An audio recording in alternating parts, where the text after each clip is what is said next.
tempo que se vai passando, os interesses vão se tornando maiores, as dificuldades são enormes, tudo hoje é justiça, tudo hoje a gente leva ao judiciário, tudo hoje é motivo para se discutir, para entrarmos em desavença, não é verdade?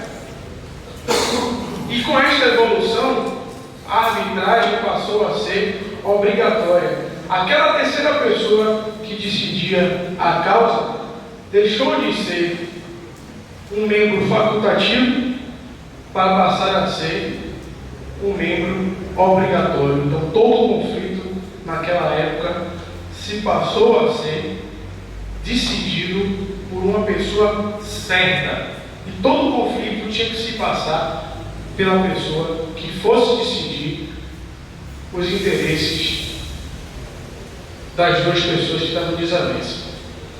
E essa pessoa era chamada de pretor. O pretor, na época de Roma, era hoje o juiz. É quem decide, e a palavra dele é que se imperava. Era uma pessoa nomeada pelo rei e que decidia a causa. E a decisão da causa tinha força hoje de sentença. Ponto 3. Tempo se passou, século 3 depois de Cristo. Surge o processo. O pretor, o nomeado pelo rei, o juiz da causa, o juiz do conflito, quem vai decidir a situação, optou pelo surgimento do processo, pelo surgimento de se colocar o que se fosse decidido codificado.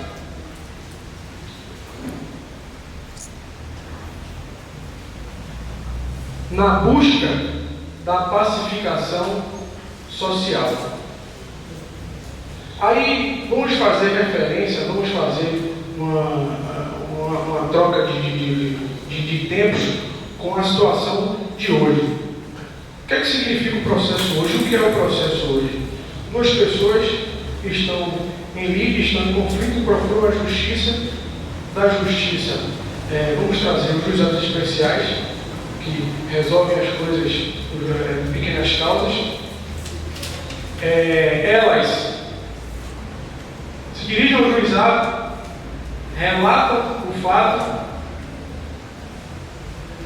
dali se inicia um processo, esse processo formalizado num papel, certo? Formalizado num papel, em que recebe número, em que lá as partes estão qualificadas, passa-se para a audiência de conciliação. Nessa audiência de conciliação, como o doutor Diego disse, é obrigatório. O conciliador nos juizados especiais é obrigado a tentar conciliar as partes. Ele é obrigado a oferecer a conciliação entre as partes, aconselha as partes em que a conciliação é a melhor coisa, para que se não vire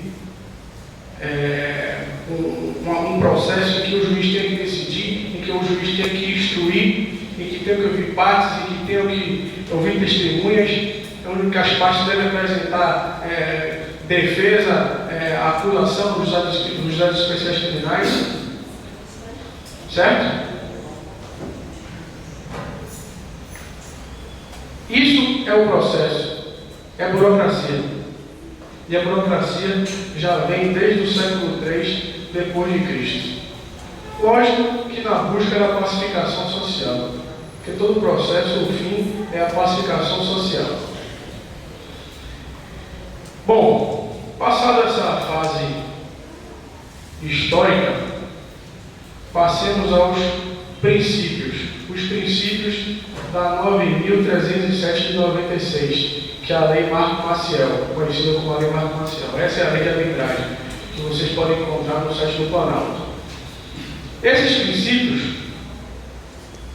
devem ser conhecidos pelos senhores antes até de adentrarmos, propriamente dito, nos artigos, item por item desta lei. Vocês vão ver no decorrer, na parte da tarde, quando a lei for esmiuçada artigo a artigo, que esses princípios se encaixam em algumas situações. Tem um princípio, o primeiro princípio é o princípio da autonomia da vontade. As partes precisam ter vontade de se levar o litígio à arbitragem. Eu preciso ter vontade de se levar o que eu quero à arbitragem.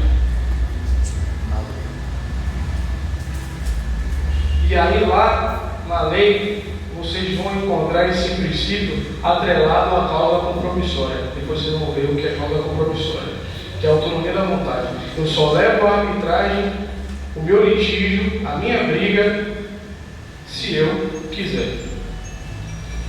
Vem o segundo princípio, que é o princípio da boa-fé. Boa-fé significa o seguinte: boa-fé significa ética. Agir com ética. Não vou levar ninguém a litígio com intuito maléfico. Estou levando, eu sei que eu estou errado, mas vou levar para ver o que vai dar. Ou então vou utilizar de artifícios que sei que lá na frente conheço todas as entrelinhas da situação, vou usar de artifícios maléficos para lá na frente prejudicar fulano A, B ou C. Então o princípio da boa-fé é atrelado à ética. A ética das partes, a ética de quem está decidindo e a ética de todos. O terceiro princípio, o princípio do devido processo legal. A arbitragem deve seguir o devido processo legal. O processo tem ordem, uma ordem cronológica, uma ordem de arrumação. E esse processo deve ser seguido por quem julga a causa. Esse é o devido processo legal. O quarto princípio é o princípio da imparcialidade do árbitro. O árbitro, quem vai decidir a causa, deve ser imparcial. Nem puxar a sardinha para A, nem puxar a sardinha para B. Ele deve decidir de acordo com os costumes, com os princípios do direito e com a legislação vigente no nosso país. O livre convencimento do árbitro. O árbitro, quem decide a causa, deve estar desprovido de qualquer influência externa para decidir a causa. Ele tem um livre convencimento dele. Ele julga de acordo com o que ele acha, baseado nos princípios do direito, baseado nos costumes e baseado na legislação. Esse é o livre convencimento do árbitro. E a sua decisão deve ser motivada. Motivação da sentença. Não basta de dizer: Carlos está certo e minha decisão é SSS. Ele tem que motivar. Ele tem que, além de dizer que Carlos está certo, ele tem que explicar o porquê que Carlos está certo. Ele tem que trazer os dispositivos da legislação, dizer: decidir assim porque a legislação fala isso, isso e isso. Decidir assim porque os bons costumes me ensinaram assim, assim, assado. Decidir assim porque os princípios do direito rezam isso, isso e aquilo. Então a sua sentença deve ser motivada. A autonomia da causa compromissória. Essa autonomia da causa compromissória, é difícil falar em autonomia da causa compromissória sem saber o que é causa compromissória. Mas a autonomia traz o significado de livre. A minha cláusula é livre de qualquer influência externa. Eu tenho autonomia para, na minha cláusula compromissória, indicar A, B ou C para mediar futuramente na arbitragem o meu conflito. Então a cláusula é autônoma. Você nomeia quem você quer. Você leva o seu conflito à arbitragem se você quiser. Nessa cláusula, se você achar que você tem que botar, por exemplo, a hoje o pai para mediar o seu conflito, você coloca. Se na sua cláusula você disser, não, eu não quero pessoa jurídica, eu quero pessoa física, eu quero A para que futuramente, se venha existir conflito nessa transação minha comercial, A, B ou C que vai mediar o meu conflito aqui, vai levar isso à arbitragem. Você pode botar. Então você tem autonomia para você fazer o que você quiser dentro da sua cláusula compromissória. Agora, o que você quiser, logicamente, dentro dos princípios regulares do direito, dentro os princípios, o que diz o princípio da boa-fé, certo? E os costumes. E o último é a competência. A competência, esse princípio é muito subjetivo, porque competência, podemos aí trazer competência de quem pode levar o seu conflito à arbitragem, quem é competente para levar o meu tipo de conflito, meu conflito à arbitragem, quem é competente para julgar a minha causa. E isso tudo a gente vai ver no decorrer da leitura e explicação dos artigos. A arbitragem, toda essa situação aqui, dentro da nossa legislação, ela já vem desde a Constituição Federal de 24, passando pela de 34, de 37 e sendo ratificada pela de 38. Todas essas constituições, desde 1824, que já se fala em arbitragem. Depois de 88, ela veio ser regulamentada pela 9.307, em 96, por Marco Maciel. Por isso que se chama lei, conhecida como Lei Marco Maciel. E a título de curiosidade, a arbitragem ganhou maior força no nosso ordenamento jurídico em um caso no Supremo Tribunal Federal. Esse caso, se não me engano, foi de 95, até um ano antes da 9.307, da 9.307 de 96. E esse caso foi o seguinte: duas empresas em situações de transações comerciais, uma brasileira e uma espanhola, lá na Espanha, fizeram arbitragem em seu dia. Lá na Espanha, submeteram a sua situação para a arbitragem. Que situação foi esta? Uma empresa brasileira e uma espanhola. Essa empresa brasileira era representante de uma outra empresa aqui no Brasil, e ela tinha autonomia para representar esta empresa brasileira lá fora, em vários países da Europa. E um desses países foi a Espanha. E lá na Espanha, eles transacionaram a situação, a discussão do percentual da sua representação. Eu representando você aqui, quanto por cento eu vou ganhar do comércio que eu faço fora do país?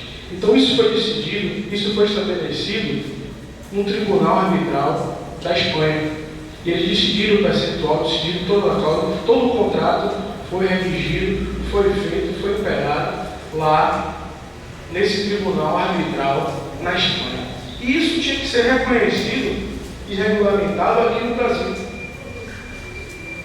Foi feito na Espanha, mas aqui no Brasil tinha que reconhecer. E aí todos os problemas, todas as situações de reconhecimento de decisões, reconhecimento de acordos que são feitos no exterior, tem que passar pelo Supremo Tribunal Federal. Aí o Supremo disse: não, tudo bem, eu estou vendo aqui que existe um laudo arbitral, porque lá não se chama sentença, se chama laudo. Eu estou vendo aqui que esse laudo arbitral está ok, certinho, bonitinho, uma empresa brasileira na Espanha, vocês estão decidindo aqui que o percentual para representar no exterior é X, só que tem um problema, tem um seguinte problema. Aqui eu não estou vendo a chancela da justiça espanhola. Vocês fizeram isso lá na justiça privada, mas não se passou, não se ratificou isso que vocês acordaram aqui, que vocês levaram ao tribunal, pela justiça da Espanha.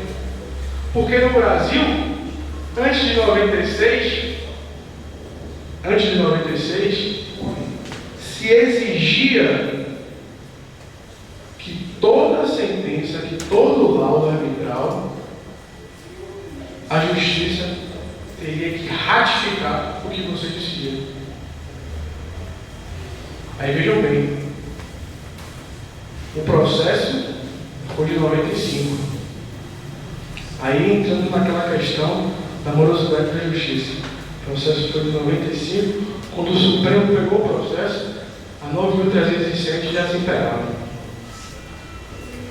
Sorte do profissional, do advogado que ingressou com a ação para se reconhecer o seu laudo arbitral. Mesmo assim, um dos ministros, o ministro relator, que pega o processo para se fazer um resumo do que aquela situação traz para passar para os outros para que sejam decididos, ele, em seu relatório, negou o reconhecimento, porque ele achava que aquele laudo arbitral que veio da Espanha tinha que ser chancelado pela justiça da Espanha. Ou seja, a 9.307 para ele não tinha valor nenhum. Se a 9.307 dizia que essa chancela se acabou, não precisava mais. Hoje, a sentença arbitral tem força de sentença. O que decidiu está decidido. Acabou. A justiça não tem que se intervir nisso, não. É a justiça privada. E a 9.307 bate pé firme nisso. A sua sentença, juiz arbitral, não precisa ser ratificada pela justiça. E o ministro insistia: não, deve ser sim, tem que ser chancelado, tem que ser ratificado pela justiça da Espanha. Ou seja, é isso que eu estou repetindo novamente, a 9.396 não tinha valor algum. Ou seja, a resistência da justiça privada. Eles não querem, eles não têm interesse na justiça privada. Desde 96. O advogado muito esperto entrou com um agravo.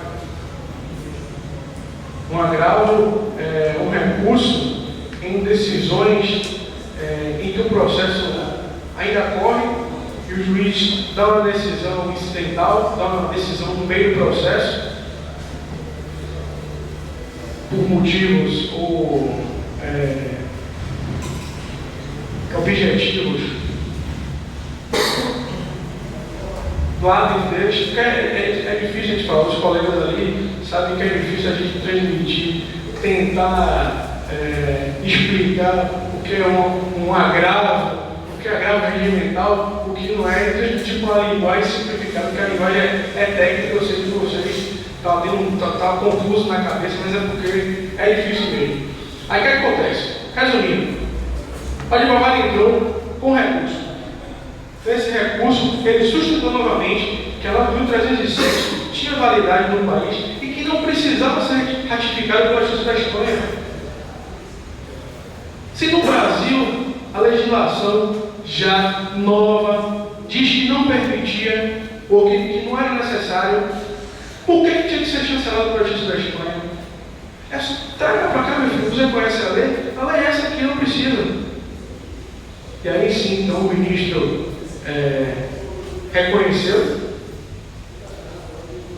desfez todo o seu relatório, e a partir desse momento, foi um momento histórico, a partir desse caso, a 9.307 começou a ganhar força no nosso país.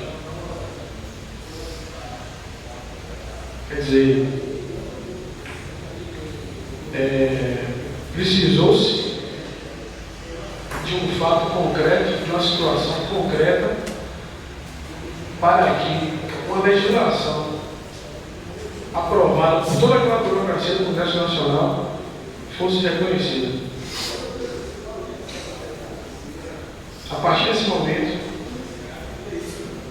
a 9.307 começou a se imperar, a sua constitucionalidade, a sua validade realmente ganhou força no nosso país. Aí, diante dessa situação, vocês enxergam, dá para a gente perceber, a resistência à justiça privada. Os caras não querem perder o poder. O problema não é se a legislação é boa, se a legislação é ruim. A legislação é boa, todo mundo sabe que é boa. O problema é a sede do poder. O Estado não quer perder o poder de decidir os problemas. O Estado não quer passar para terceiro o que ele já, desde antes de Cristo, já se fazia. É a sede do poder. E esse poder é que deixa o Estado da Bahia, como falando a gente, nessa situação que está. A pior justiça do Brasil. E o CNJ ainda bota em jornal para todos verem. Para a justiça da Bahia ficar ruim, precisa melhorar muito ainda. É brincadeira da consciência. E os caras ainda criam resistência à justiça privada. Ainda criam resistência à arbitragem, pelo amor de Deus. Pois bem, vamos entrar na 9.307. Doutor Diego. Diego, 9.307. Lei de arbitragem.